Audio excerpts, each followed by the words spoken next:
On December 12, 1983, a small but powerful F2 tornado would cause significant damage in Arcadia, Florida. This tornado would track 1 mile and reach a peak width of 50 yards before dissipating. The tornado is reported to have destroyed several mobile homes and frame houses, resulting in 4 injuries.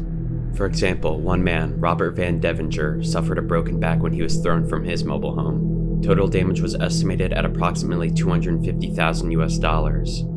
The Arcadia F2 stands as the worst tornado to ever occur in DeSoto County.